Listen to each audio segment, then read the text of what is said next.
आज मैं आपसे एक सवाल पूछना चाहता हूँ।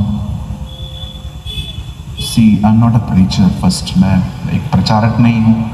मैं सिर्फ जो प्रभु से सुनता हूँ वही बोल देता हूँ। मैं प्रचार करने में शायद इतना एक्सपर्ट नहीं हूँ। आज मैं आपसे पूछना चाहता हूँ, क्या आप उसकी उपस्थिति में जीवन जी रहे हैं? Are you living in the presence of God? Church जाना बहुत आसान है, उसकी उपस्थिति में चलना अलग बात है। एक चर्च जाने वाला व्यक्ति गालियां निकाल सकता है, पर प्रभु के साथ जीने वाला व्यक्ति गाली नहीं निकालेगा। एक चर्च जाने वाला व्यक्ति हो सकता है कि वो झूठ बोलता है मात्र कुछ पैसे कमाने के लिए, लेकिन प्रभु की उपस्थिति में जीने वाला व्यक्ति झूठ नहीं बोल सकता, क्योंकि वो प्रभु की उपस्थिति में जी रहा है। आज का जो संदेश है, मेरा ये पूर्ण विश्वास है कि वो आपको प्रभु की उपस्थिति में ले आएगा, अगर आप आना चाहते हैं तो। पूछो अपने पास वाले से, क्या आप उसकी उपस्थिति में आना चाहते हैं?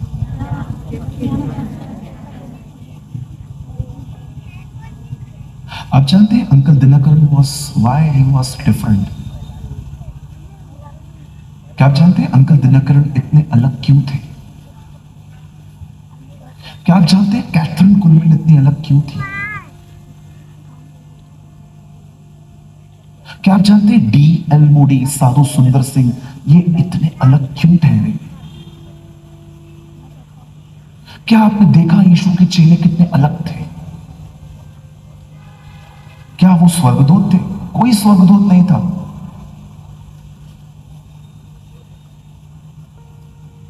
एक चीज थी जिन्होंने उन्हें हर दिशा से अलग रखा था, वो ये थी, वो सब परमेश्वर की उपस्थिति में जीने वाले लोग थे।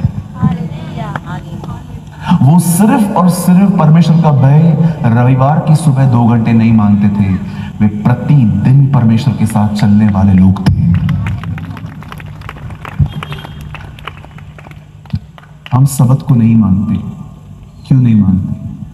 क्योंकि हम पुरानी वाचा में नहीं है कि जिसमें परमेश्वर को एक ही दिन याद किया जाता है। हम वो लोग हैं जो 7 के 7 दिन उसके साथ चलने पाए।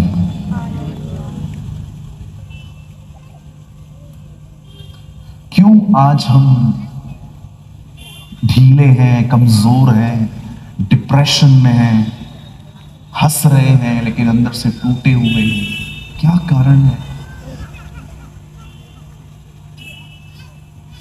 ये आने वाली 5 सभाएं, आज, कल, सुबह, परसों, नरसों, फिर डे आफ्टर जो मीटिंग्स, 5 सभाएं हैं। ये 5 सभाएं इसीलिए हैं ताकि हम उसके पास लौट आ सकें।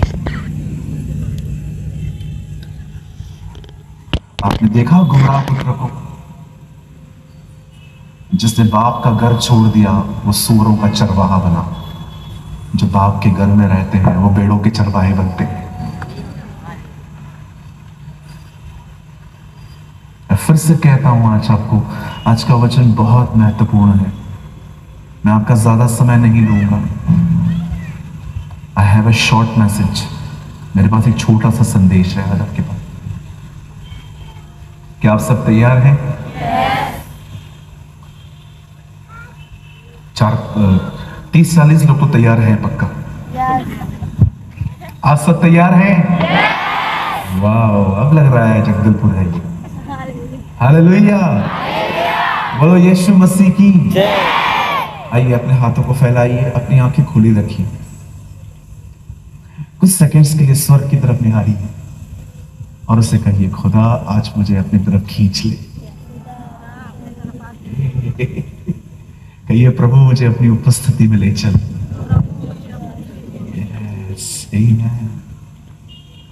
This is not a religious prayer. ये कोई धार्मिक दुआ नहीं है, ये दिल है, ट्राइपॉड ले रहा हूँ, ये हृदय है। क्या आप सब तैयार हैं? हम शुरू करें? जब आएंगे ओके, जो लोग खुश हैं अपने पास वाले को स्माइल दीजिए। जल्दी जल्दी अपने पीले पीले दांत दिखाइए। Come on. अपने बाजू वाले को अच्छे लग रहे हो आप। हाँ, बहने बहनों को, भाई भाइयों को।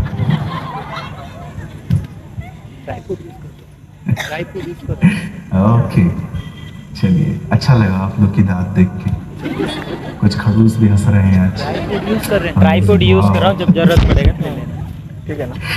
ओके, चलिए, आज जो मेरा विषय है वह है पवित्र आत्मा से भरना। आमेन। आप सब तैयार हैं? कितने लोग भरना चाहते हैं? ओ, आज खुदा आपको बहुत देने वाला है। आमेन। ओके, चलिए मेरे साथ खोलिए पहला पतरस। एक को बंद कीजिए। पहला पतरस, अच्छा खुद ही एक होगा। अच्छा, कितने लोग बाइबल लाए हैं साथ में? मुझे दिखा सकते हैं अपना बाइबल? कितने लोग पतरस की किताब भी लेकर आए हैं? सब लाए हैं। ओके, थैंक यू, बहुत अच्छे लोग हैं आप। पतरस का भी किताब लेकर आए हैं, बाइबल भी लेकर आए हैं। Open with me 1 Peter chapter 4।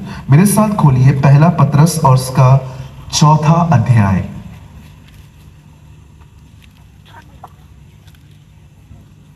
और मैं आपके लिए पढ़ना चाहता हूं 7 वचन।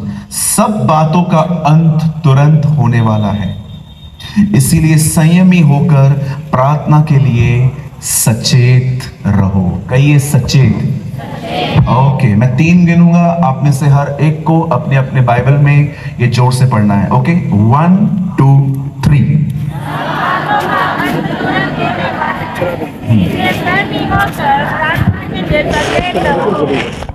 ओके, आइए, मैं चाहता हूं आप सब सामने देखिए। मैं आपका ज्यादा समय नहीं लूंगा। आइए सामने देखिए। जो भी लोग यहाँ वहां ऊपर नीचे जहां पर पेट में बैठे तो ओके, सब सामने देखिए। हाँ, सुनिए।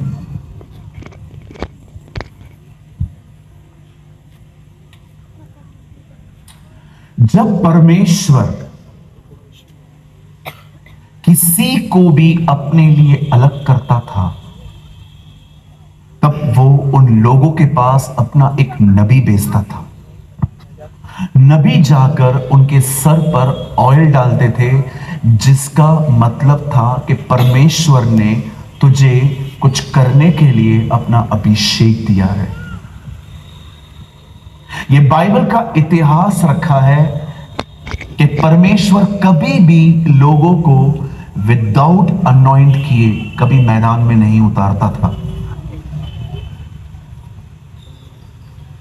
और यह भी याद रखिए कि परमेश्वर को किसी को हटाने के लिए उसको उसके सिंहासन को हटाने की कभी जरूरत नहीं पड़ती है। वो मात्र अपना अभिषेक उनसे ले लेता है। क्या आप समझ पा रहे हैं?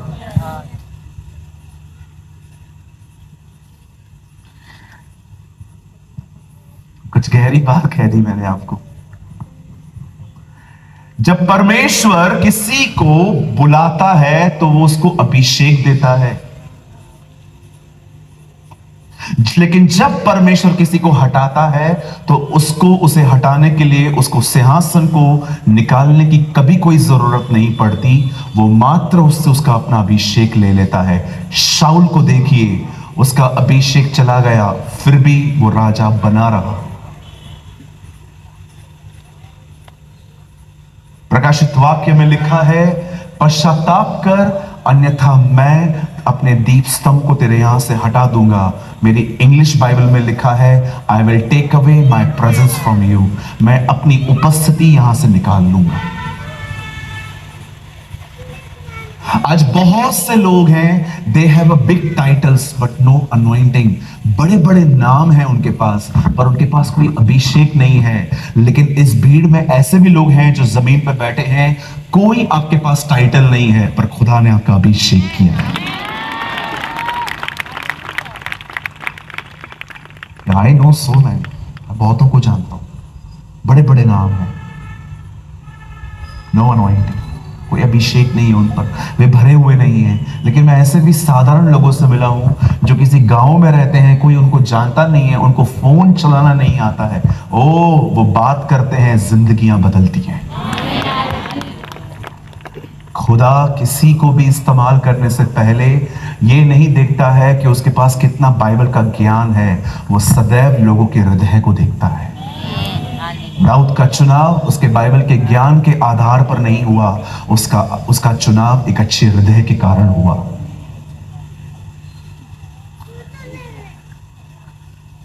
ये परमेश्वर की मर्जी है कि आप में से हर व्यक्ति पवित्र आत्मा से भरा हुआ रहे, उसके अभिषेक से भरा हुआ रहे।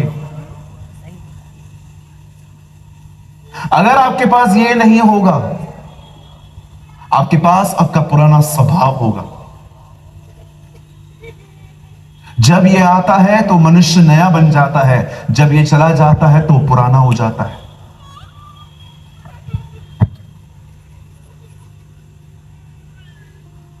आप जानते हैं बाइबल का ये इतिहास है, जब परमेश्वर किसी को बुलाता है तो बाइबल बताती है वो उसका अभिषेक करता है, वो उसको आत्मा से भरता है, क्योंकि प्रभु जानता है विदाउट इसके ये आगे नहीं बढ़ सकते।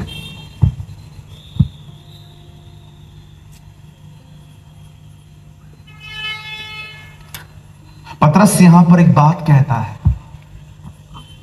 वो कहता है सब बातों का अंत तुरंत होने वाला है, इसलिए तुम्हें दुआओं में रहना चाहिए, तुम्हें प्रार्थनाओं में रहना चाहिए। 2019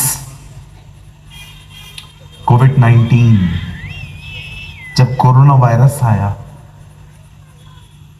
आप सभी जानते हैं 2 साल हम लॉकडाउन में थे, हम सब अंदर थे, वर्क फ्रॉम होम, घर से ही काम, सब कुछ घर से हो रहा था। लेकिन जब चीजें सामान्य होना शुरू हो गई, आपने देखा 2021 के अंत में आरटीपीसीआर बंद हो गई। आई डोंट नो आप में से कितने लोग आरटीपीसीआर का मतलब समझते हैं। मैं फ्लाइट में जाता हूं तो मुझे हमेशा वो अपने हाथ में रखनी पड़ती थी। आरटीपीसीआर का मतलब मेरा कोविड टेस्ट होगा और उसके बाद मुझे एक रिपोर्ट मिलती थी जिसमें साफ साफ लिखा रहता था कि मुझे कोविड नहीं है, इसीलिए मैं ट्रैवल कर सकता हूं। आपको पता है मैंने कितनी बार करवाया था? 35 बार। 35 टाइम्स मुझे बाहर आने जाने के लिए आरटीपीसीआर लगा। लेकिन जब 2021 आया तो मैंने देखा कोई भी एयरपोर्ट पे हमसे आरटीपीसीआर नहीं मांग रहा था। उसके बाद मास्क भी निकल गया, उसके बाद देखिए बाजार खुल गए, उसके बाद देखिए हमारे काम जो थे वो घर से बंद होके ऑफिस में हम लोग शिफ्ट होना स्टार्ट हो गए। अब देखिए सामान्य हो रहा है।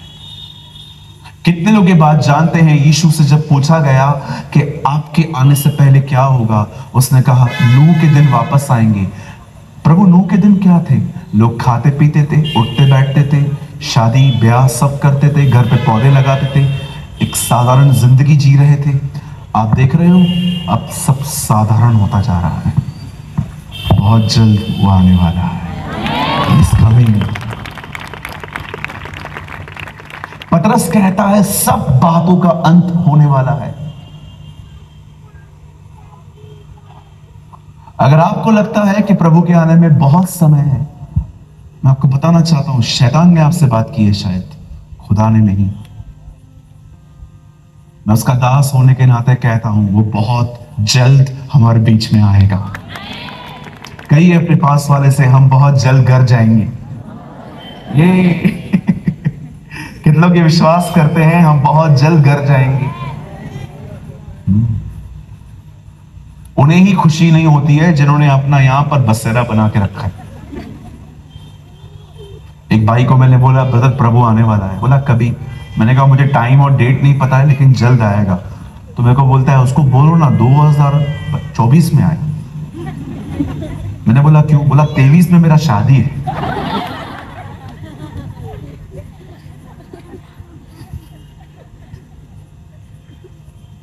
कभी कभी तो लोग आके पूछते हैं, ब्रदर अगर मैं रह गया तो फिर मैं आ सकता हूं या कुछ चांस है? आप लोग क्यों ऐसे सोचते हैं? हम विश्वास करते हैं कि वो हमें तैयारी करने में मदद करेगा और हम सब जाएंगे। कितने लोग बिलीव करते हैं कि बहुत जल्द हम घर जाएंगे? 1, 2, 3, 3:30, 3:45, 4:30, 5:30, 6 और सब करते हैं।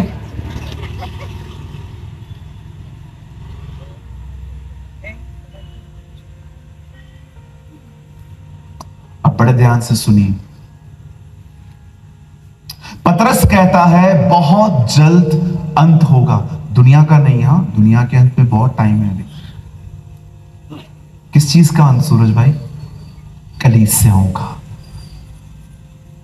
कलीसिया उठाए जाने के बाद भी बाइबल बताती है 7 साल तक कलेश हैं, और उसके बाद बाइबल बताती है 1000 साल की उसकी बादशाह शुरू होगी। उसके बाद सफेद सिंहासन का न्याय होगा।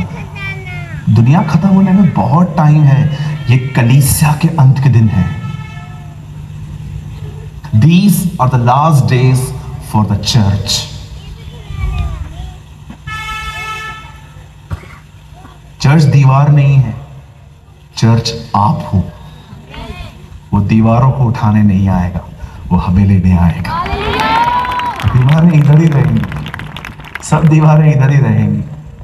बहुत सारे प्रभु के दास दीवारों को अच्छा बना रहे हैं। कलीसिया में चेला एक भी नहीं है। देखो, ओ हम लोग आलीशान चर्च बनाएंगे। कलीसिया कंकाल लगी पड़ी है भाई साहब की, और उसको दीवारें बनानी है। मैं सबसे बड़ा चर्च बनाएगा, मुझे नहीं बनाना, मैं अच्छे चेले बनाऊंगा। दीवारों को बना के क्या करेंगे इतना अपन? हाँ, एक चर्च में मैं गया था। उस चर्च के अंदर पादरी साहब ने 25 लाख रुपया वॉशरूम पे खर्च कर दिया, और उस पे गुटखे की थूके पड़ी थी। मैंने बोला ब्रदर आपके चर्च में अविश्वासी भी है? अरे नहीं नहीं, सब विश्वासी है। मैंने कहा देखो तुम्हारे विश्वासी गुटखा खाते 25 लाख वाले वॉशरूम में। क्या आपको मैं मजाक कर रहा हूं? मैंने मुंह आंखों से देखा है बिलीवर्स को ऐसा करते हुए।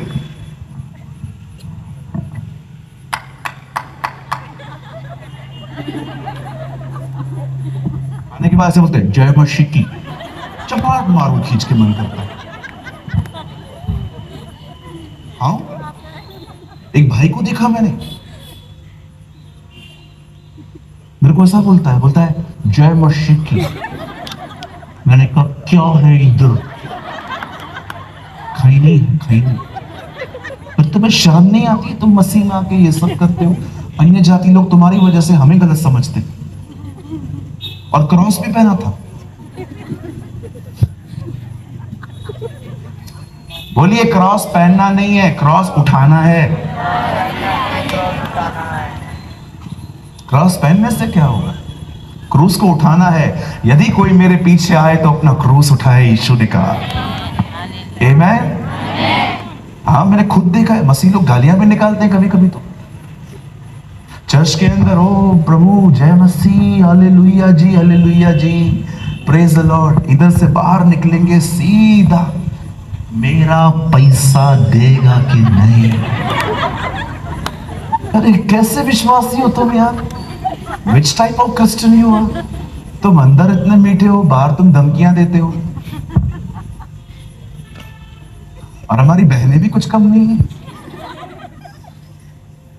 कुछ तो पतियों को मारती हैं, गालियां निकालती हैं। चर्च के बाद उनका अपना चर्च लगता है, पंचायत लगती है। आप उनसे, मैंने एक से पूछा दीदी आपका मदर इन लॉ कैसा है? बोलती है मदर इन लॉ तो पहले थी, वो अभी मदर इन लॉ बन गई है। हमारी जवान बहनें भी कुछ कम नहीं है, लगी रहती हैं सारा दिन सेल्फीज में। 500 फोटो निकालेगी, निकलते 2 ही अच्छे, ऐसे कर करके फिर ऊपर नया धोखा, मेकअप, फिर फिल्टर, और फिर लगाएंगे इंस्टाग्राम पे, देखेंगे भाई कितने लोगों ने लाइक किया, कमेंट किया, कितने लोगों ने सराहा। मैं कभी कभी ये सब बकवास देखता हूं ना, मैं प्रभु को कभी कभी बोलता हूं, प्रभु इनके पास इतना टाइम आता कहां से? कितने फारिग लोग हैं ये, कितने फ्री बैठे हुए लोग हैं। एक मैं हूं जो तुझसे कहता हूं दिन को बड़ा, और एक ये है जिनका दिन कम कट्टा नहीं है। अच्छी नहीं लग रही है ना मेरी बातें? चुभ रही होंगी ना? बिल्कुल नहीं, मतलब सुन नहीं रहे हो फिर लगता है।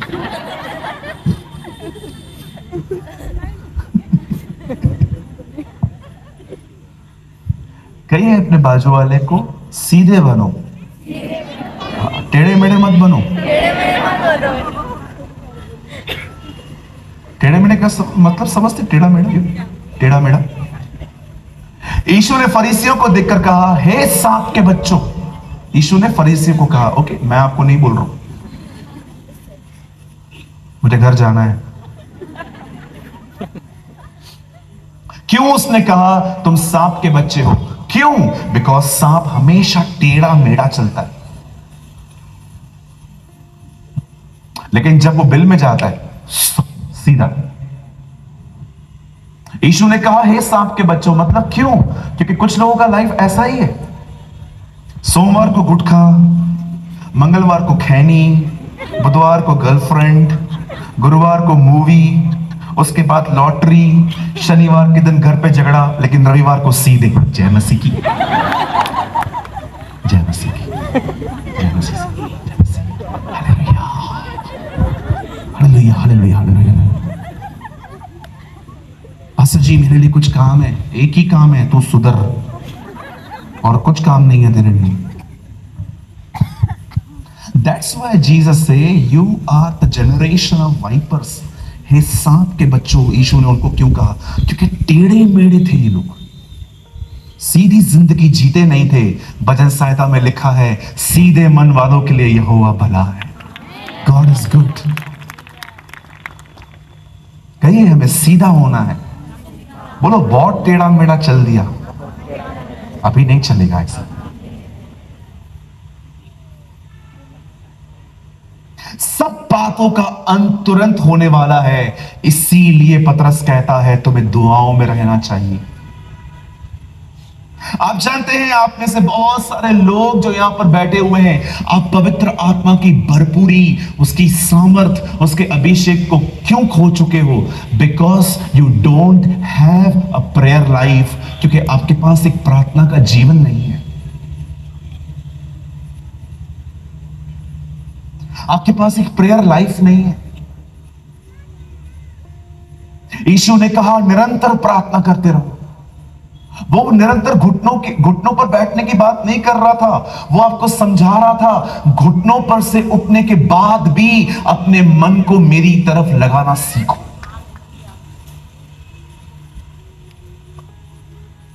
अगर आप चाहते हैं उसकी उपस्थिति में जीना, अगर आप चाहते हैं कि आपके पास एक अभिषेक हो, अगर आप चाहते हो कि आप उसकी हुजूरी में जिंदगी जी पाओ, आपको वचन समझ में आए, आपको परमेश्वर हर चीज की समझ दे, आपको दुआओं में रहना सीखना पड़ेगा।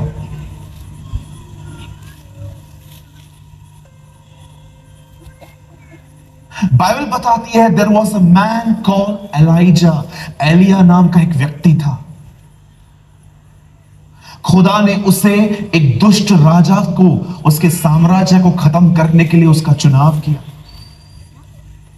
लेकिन बाइबल बताती है वो डर गया, और डरने के बाद प्रभु ने उसकी सेवकाई एक और व्यक्ति को दे दी, जिसका नाम हिंदी में एलीशा और हम उसे इंग्लिश में एलाइशा बोलते हैं। जब एलीशा को एलिया का दुगना अभिषेक मिला, बाइबल बताती है एक ऐसी बहन थी जिसने उसकी जिंदगी को ऑब्जर्व किया था, और एक दिन उस बहन ने अपने पति से कहा, क्या हम एक घर के ऊपर जो हमारा फ्लोर खाली पड़ा हुआ है, क्या हम इस परमेश्वर के दास के लिए कुछ करें? उसके पति ने बोला तू क्या करना चाहती है? उसने कहा मैं ऊपर एक टेबल, एक चेयर, एक लैंप, एक पलंग रखना चाहती हूं ताकि अगर एलिशा कभी भी यहां से पास होना तो वो यहां पर ऊपर रह के आराम करे। वो लेडी जानती थी कि वो खुदा के साथ चलने वाला व्यक्ति है। वो जानती थी कि वो बहनों के प्रति बड़ा प्योर बना रहता है। और एक दिन बाइबल बताती है उसने एलीशा को अप्रोच किया और एलीशा उसकी बात मान गया। और एलीशा जब भी वहां से गुजरता था वो उसके घर में ठहरता था। आप जानते हैं एक दिन ऐसा आया जब एलीशा को ऐसा लगा कि हमें इस बहन के लिए कुछ करना चाहिए। तब उसे पता चलता है कि she is a childless women, इस बहन के पास कोई भी बच्चा नहीं है। तब एलीशा ने प्रभु से प्रार्थना की और वचन कहता है यहोवा ने उसकी कोख खोली और उसे एक बच्चा दिया गया। और आप जानते हैं वो बच्चा हो जाने के बाद एलीशा जब वहां से चला जाता है, बाइबल बताती है एक दिन वो बच्चा मर गया। उसे सर में ऐसा दर्द हुआ कि वो बच्चा मर गया। तब वो बहन अपने दो सेवकों को कहती है सुनो, एक गधा लेकर आओ, उस पर एक लकड़ी रखो और जब तक मैं न कहूं उसे चलाते रहो। और जब वो वहां से निकलती है उस गधे पर बैठकर वो सीधा एलीशा के पास जाके कहती है एलीशा क्या मैंने आपसे बच्चा मांगा था? अगर मैंने नहीं मांगा तो आपने मुझे क्यों दिया? आज देखो वो लड़का मर चुका है, कहां जाऊं अब मैं? एलीशा के पास एक लकड़ी थी।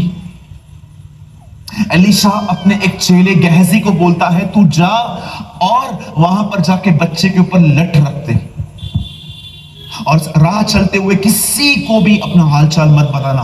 कोई तुझे सलाम करे, डोंट सैल्यूट हिम, उसको सलाम करने की कोई जरूरत नहीं है। गो कॉन्सेंट्रेट ऑन योर जॉब, अपने काम पे ध्यान देना। और जैसे गहजी वहां पर पहुंचता है वचन कहता है उसने लकड़ी वहां पर रख दी परंतु कुछ नहीं हुआ और वो दोबारा वापस आ गया। अब वही लकड़ी लेकर बाइबल बताती है एलीशा वहां पर गया और एलीशा ने वहां पर जाकर ही लिखा है उसने प्रार्थना की और वह व्यक्ति पे पसर गया और बाइबल बताती है लड़का मुर्दों में से जिंदा हो गया। मेरे भाइयों मेरी बहनों मुझे बताइए जो काम गहजी नहीं कर पाया वो एलीशा ने क्यों किया? जानते हो क्यों? आप पढ़ के देखिए। गहजी वहां पर गया, उसने वहां पर लकड़ी रखी, वो चला आया, लेकिन एलीशा ने लकड़ी नहीं रखी, उसने वहां पर प्रार्थना की। और जैसे उसने प्रार्थना की खुदा ने उसके ऊपर एक अभिषेक भेजा और बाइबल बताती है वो लड़के पे पसर गया। उसने अभिषेक लिया और उस बच्चे में डाला, उसे इंपार्ट किया।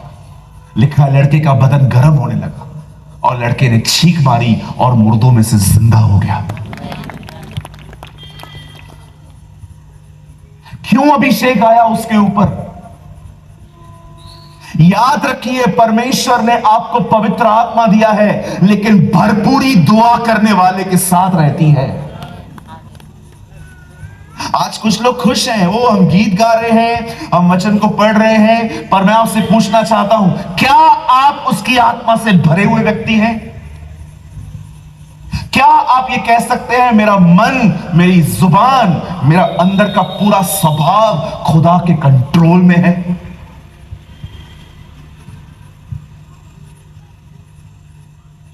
मेरे भाइयों मेरी बहनों एक प्रार्थना का जीवन रखो।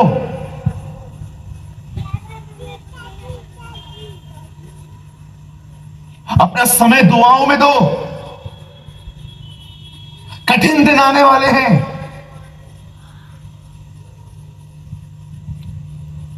अगर आपको लगता है कि मैं एक प्रचारक हूं तो मैं आपको क्लियर कर देता हूं मैं एक प्रचारक नहीं हूं, मैं दुआ करने वाला व्यक्ति हूं।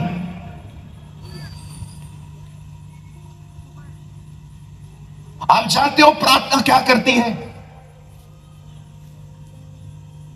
क्या अर्थ है प्रार्थना करने का? प्रार्थना करना कुछ और नहीं है, जो कुछ आप महसूस करते हो वो परमेश्वर को बताना है। हम सारा दिन फोन लेके बैठे हैं, 1 घंटा उससे बात करेंगे, आधा घंटा उससे बात करेंगे, घंटों उससे चैट करेंगे। मेरे भाई मेरी बहन, मुझे बता, तू दुआ में कितना समय बिताता है? आज दुआ में न होने के कारण देख तू सूख चुका है। मिनिस्ट्री मिनिस्ट्री मिनिस्ट्री मिनिस्ट्री, सेवा सेवा सेवा। मैं आपको सच कहता हूं, मुझे पता है कुछ लोग मेरी बातों को गलत समझेंगे, पर मुझे पता है कुछ महीनों के बाद आपको यह बात समझ में आएगी कि हां, वो जो बॉम्बे से लड़का आया था वो सही बोल के गया। विश्वास करो, आज जितने लोगों को, बहुत सारे लोगों को जितना सेवकाई ने खराब किया है ना, उतना किसी चीज ने नहीं किया है। Whole day ministry ministry ministry, सेवा सेवा सेवा। सेवा करते करते कुछ लोग खुदा के साथ बैठना भूल गए हैं। आज कुछ लोगों को जितना सेवकाई ने खराब किया है ना, उतना किसी ने खराब नहीं किया। आज कहां जा रहा है? आज जा रहा हूं, वो उसके घर में शादी है, मेरे को पढ़ने के लिए बुलाया गया है। ओके, उधर से आएगा। अभी किधर जा रहा है? आंटी ने मेरे को बुलाया है कॉफी के लिए और दुआ करवाने के लिए। ओके, अभी किधर जा रहा है? अभी वो मर गया है, उसके लिए दुआ पढ़ने जा रहा हूं। ओके, अभी किधर जा रहा है? अभी मैं प्रचार करने के लिए जा रहा हूं। ओके, अभी किधर जा रहा है? अभी मैं यहां जा रहा हूं। तो खुदा के साथ कब बैठता है फिर? हाँ, आपको पता है हमारे चर्चेस की हालत क्या है आज? चलती हुई सभा में लोग फोन यूज करते हैं। No interest for word of God, खुदा के कलाम की कोई अहमियत नहीं पता उन्हें। मैं आज सुबह भी देख रहा था, मैं प्रचार कर रहा था, पीछे कुछ लोग बैठ के फोन यूज कर रहे थे। मैं आपकी शिकायत नहीं कर रहा हूं, आपको मैं बताना चाहता हूं आपकी ऐसी दिशा क्यों है, क्योंकि आप सूख चुके हैं। I am not here to please you. मैं इधर किसी को खुश करने नहीं आया हूं, मैं वही बोलने आया हूं जो मुझे परमेश्वर ने कहा है।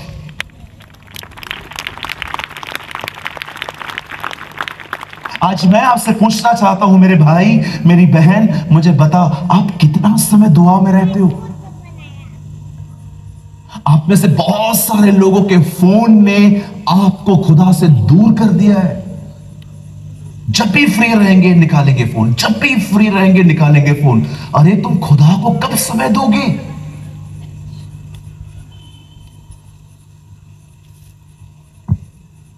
I preach what I practice.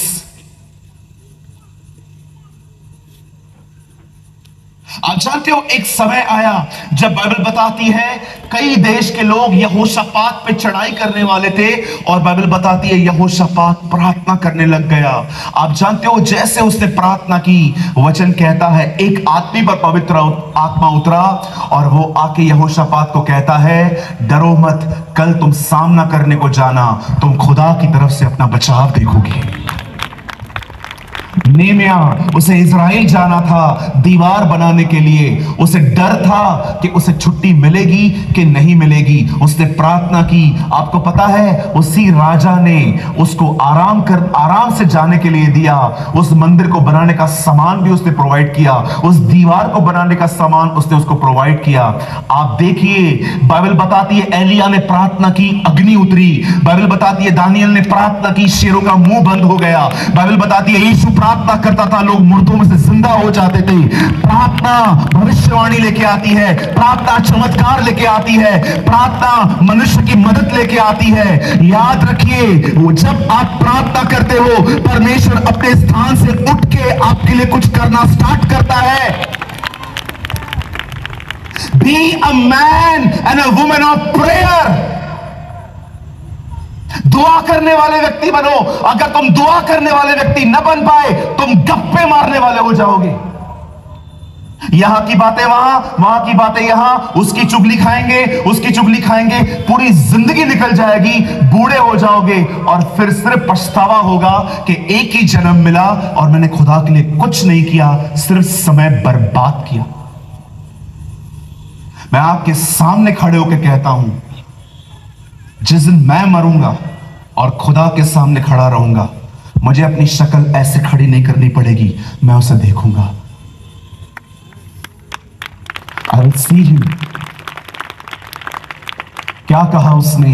जब वह दिन आए तब अपनी आंखें ऊंची उठाना, क्योंकि तुम्हारा छुटकारा निकट होगा। आप जानते हो अदन की वाटिका के बाहर पहला शब्द पाप में गिरने के बाद जब इंसान निकाल दिया गया, पहला शब्द खुदा ने कैन से क्या कहा? तेरी शक्ल नीचे क्यों है? Read in English, can why you are upset? तेरा शक्ल नीचे क्यों है? यीशु ने कहा ऐसी जिंदगी जियो जब मैं आऊं तो तुम अपनी आंखें ऊपर उठा सको। आज मैं पूछना चाहता हूं आपसे, कभी आपने सोचा है ब्रदर मेरे पास वो क्यों नहीं है ब्रदर जो पहले के लोगों के पास था?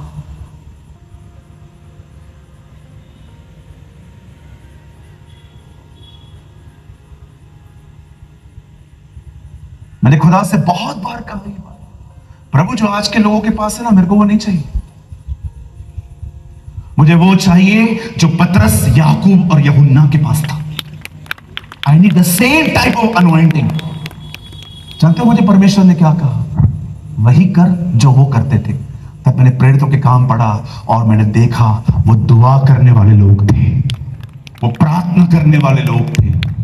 और मैं आपको दृढ़ता से कहता हूं, मैंने प्रार्थना करना शुरू की और खुदा ने जो उनको दिया है उसने वो मुझे भी दिया। We have the same God. You know, सबसे बड़ी चीज मसीहत में क्या है? We have unchanging Jesus. हमारे पास न बदलने वाला खुदा है, वो कभी बदलता नहीं है। जो उसने पहले के लोगों के लिए किया वो हमारे लिए आज भी करता है। आज मैं पहली सवाल मैं आपसे पूछना चाहता हूं, मेरे भाइयों मेरी बहनों, क्या आप जानते हैं प्रार्थना जीवन होता क्या है? What is prayer life? प्रार्थना सब करते हैं, प्रार्थना जीवन बहुत कम का होता है। कभी आपने सोचा लाजर की कब्र के सामने जब यीशु खड़ा था, उसने कहा हे पिता मैं शुक्रगुजार हूं क्योंकि तू मुझे सुनता है, सदैव सुनता है। अब पढ़ के देखो, इससे पहले कहां भी नहीं दिखता कि यीशु ने प्रार्थना की। वो कहां प्रार्थना कर रहा था? हृदय में। एक समय आता है जब हम लोगों को हर दिन घुटनों पर जाना चाहिए, परमेश्वर से मांगना चाहिए, प्रभु मुझ पर दया कर, मुझ पर रहम कर, मुझे अपनी आत्मा से भर, मुझे अपने स्वभाव से भर, मुझे अपने अभिषेक से भर खुदा, मुझे अपनी तरह बना। पर आपने जैसे आमीन बोल दिया, आप ये मत सोचो कि आपकी दुआ यहां पूरी हो गई और अब आपको जो चाहिए आप करोगे। आइए मेरे पीछे एक नारा लगाइए, मेरे पीछे दोहराइए, कहिए प्रार्थना करने के बाद ये अधिक महत्वपूर्ण है कि मैं क्या कर रहा हूं। आप जानते हैं प्रार्थना करना बहुत अच्छी बात है, प्रार्थना करना बहुत जरूरी है, लेकिन प्रार्थना के बाद आप क्या करते हो ये प्रार्थना से भी ज्यादा इंपॉर्टेंट है।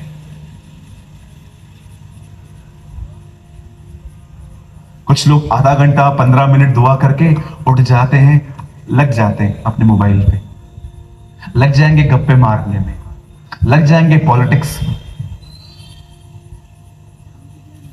नो सर, बाइबल बताती है निरंतर प्रार्थना करो, प्रे विदाउट सीजिंग।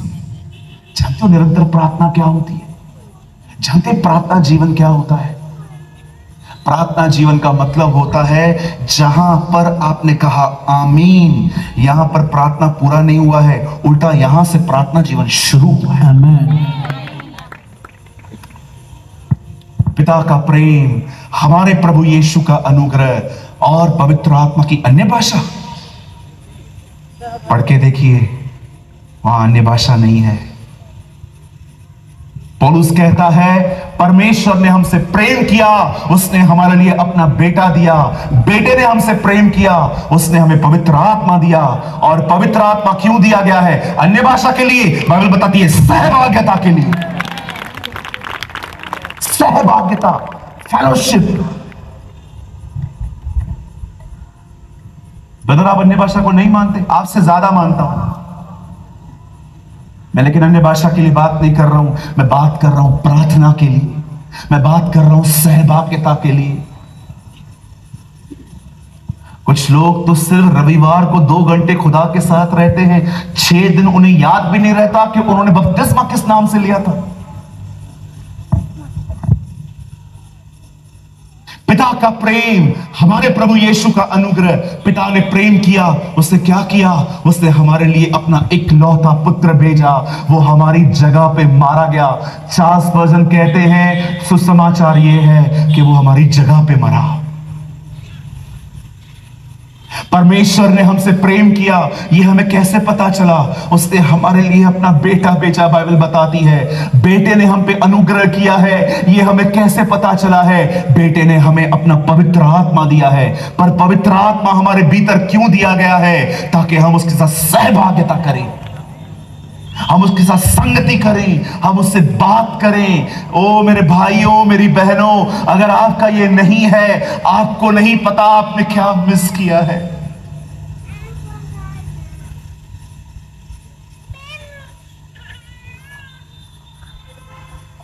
मैंने अपनी आंखों से देखा है, जो लोग प्रार्थना नहीं करते वो गप्पे मारते रहते हैं सारा दिन। उनको अपने ऊपर ही कोई नियंत्रण नहीं होता, उनको अपने ऊपर ही कोई कंट्रोल नहीं होता। आपने हमारे प्रभु यीशु मसीह को देखा,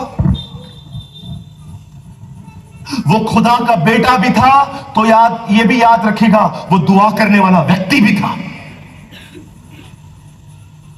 अरे उसके आने से पहले लोग दुआ करते थे। आपको पता है हमारी सेवकाई एक्चुअली क्या है?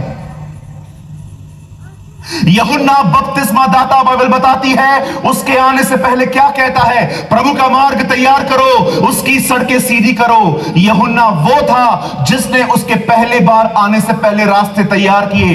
कलीसिया वो है जो उसके दोबारा आने के लिए रास्ते तैयार करेगी।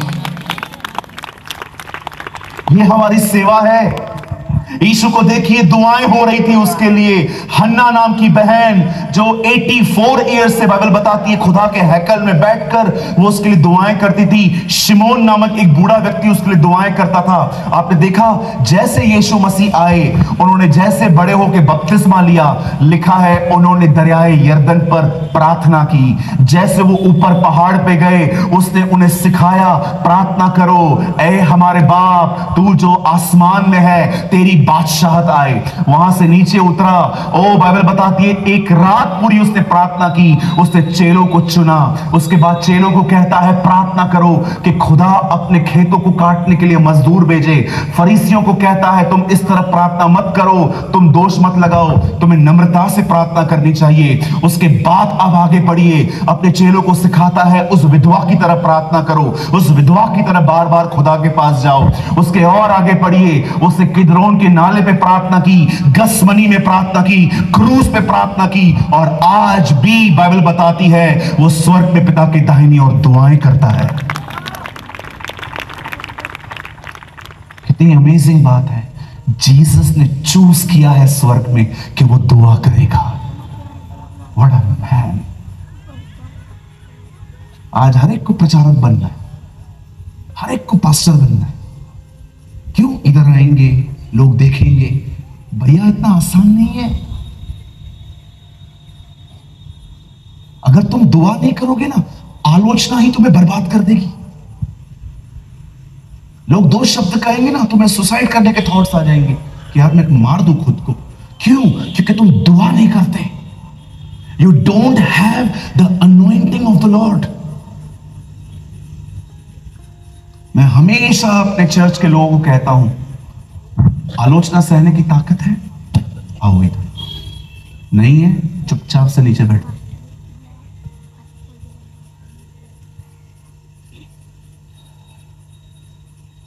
जानते हैं निरंतर प्रार्थना क्या होती है?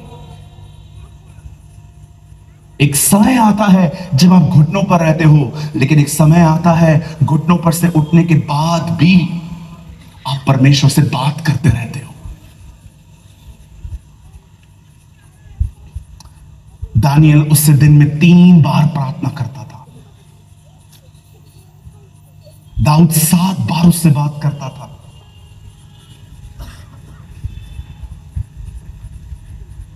नेहमिया दुआ करने वाला व्यक्ति था, और हमारा यीशु वो तो रहता ही दुआओं में था, वो तो रहता ही दुआओं में था। अपना समय बर्बाद मत कीजिए। आप में से परमेश्वर कुछ लोगों को पता है क्या कहना चाहता है, अपना समय बर्बाद मत कर। एक ही दुख 1000 लोगों को बताने से बेटर है वो मुझे बता, मैं देख लूंगा। 1000 लोगों के सामने अपनी तकलीफों को बताना बंद करके उसको बताओ जिन 1000 उसको बताने वाले हैं। Be a man and a woman of prayer। मैं यीशु मसीह के नाम से जगदलपुर मैं आपके लिए प्रोफेसी करता हूं। In the name of Jesus, receive कीजिए विश्वास से, ये आपके साथ होगा। अगर आज के बाद आप में से कोई व्यक्ति ये निर्णय लेगा कि आज के बाद मैं लोगों से कम बात करूंगा पर खुदा से अधिक बात करूंगा, मैं आपको कहना चाहता हूं आने वाले दिनों में आपके ऊपर वही अभिषेक होगा जो पहले के चेलों के पास था। आमेन आमेन आमेन, हालेलुया।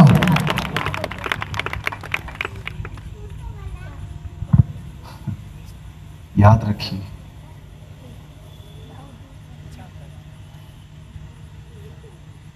एक अकेला व्यक्ति जो दुआओं में रहे, आपको पता नहीं है वो क्या कर सकता है। सिंगल मैन, यिर्मयाह अकेला था, यशायाह अकेला था, हबक्कू अकेला था, कभी कभी पौलुस भी अकेला होता था। हर जगह पे उसके साथ भाई नहीं होते थे, लेकिन ये वो लोग थे जहां जहां ये चाहते थे खुदा वहां वहां काम करता था। जानते हो क्यों? क्योंकि ये प्रार्थना करने वाले लोग थे।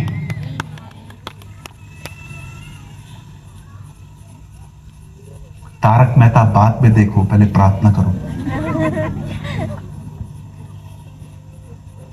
भाई बहनों के साथ चिट चैट बात में करो, पहले दुआ करो। गप्पे बाद में मारो दीदी, पहले खुदा के साथ बैठो। आप में से बहुत से लोग हैं जो सूख चुके हैं। सूखना समझते? Dry. You don't have the life of God. परमेश्वर का जीवन कहां है?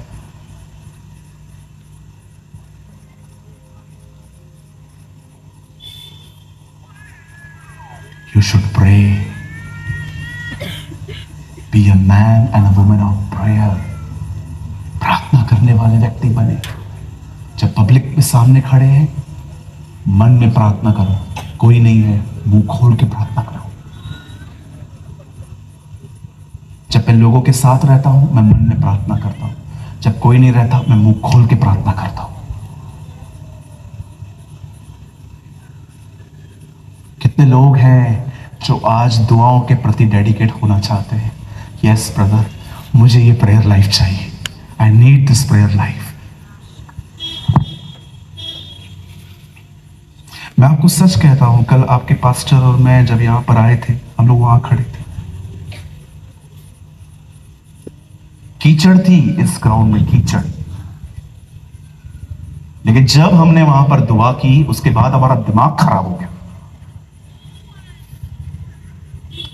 मैं अभी भी ये बिलीव नहीं कर पा रहा हूं हम उसी प्लेस पर हैं। आप जानते हैं ये बारिश क्यों बंद हो पाई? क्योंकि परमेश्वर चाहता था आज का संदेश उसका हर बेटा, उसकी हर बेटी सुन ले।